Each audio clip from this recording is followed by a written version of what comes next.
রাজবাড়ীতে গোখাদ্যের দাম বাড়লেও বাড়েনি দুধের দাম। এতে বিপাকে পড়েছেন খামারিরা।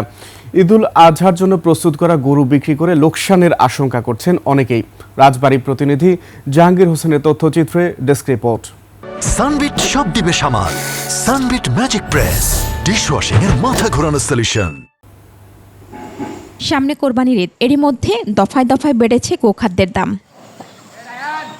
খামারিরা জানান, বিগত কয়েক বছর ধরে দুধ বিক্রি হচ্ছে লিটার প্রতি 50 থেকে 60 টাকা, অথচ প্রতিনিয়ত বেড়েই চলেছে গোখাদ্যের দাম। 2 সপ্তাহ আগেও এক বস্তা ভুসির দাম ছিল 1500 টাকা, দাম বেড়ে এখন বিক্রি হচ্ছে 1800 টাকায়। এছাড়া দাম বেড়েছে অন্যান্য গোখাদ্যেরও। খাবারের যা দাম বাড়ছে তা ভাষায় করার কথা নেই।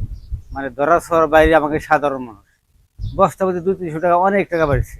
ভুসির বস্তা ছিল 1400-1500, এখন সেই ভুসি 1700, 1750। আরো দাম বাড়ার সম্ভাবনা আছে। এই 2-3 দিনই মনে করেন যে বাড়িয়ে গেছে আপনার বস্তা প্রতি 200 টাকা। এদিকে বিদেশ নির্ভর হয় গোখাদ্যের দাম বেশি। প্রচলিত উপাদান দিয়ে গোখাদ্য উৎপাদন করলে দাম নিয়ন্ত্রণে রাখা সম্ভব বলে জানান গোখাদ্য উৎপাদনকারী প্রতিষ্ঠানের মালিকরা। ওয়ার্ল্ড ক্রাইসিস হলেই খাদ্যের দাম বাড়বে, ওয়ার্ল্ড ক্রাইসিস না থাকলে খাদ্যের দাম কমবে।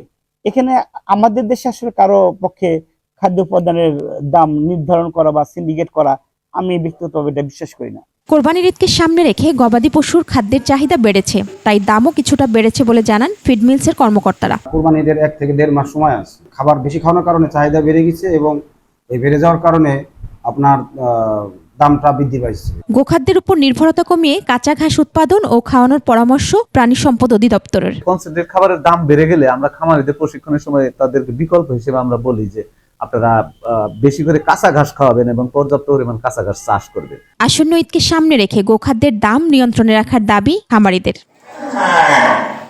মহিমা পলি, ডেস্ক রিপোর্ট, 21 টেলিভিশন।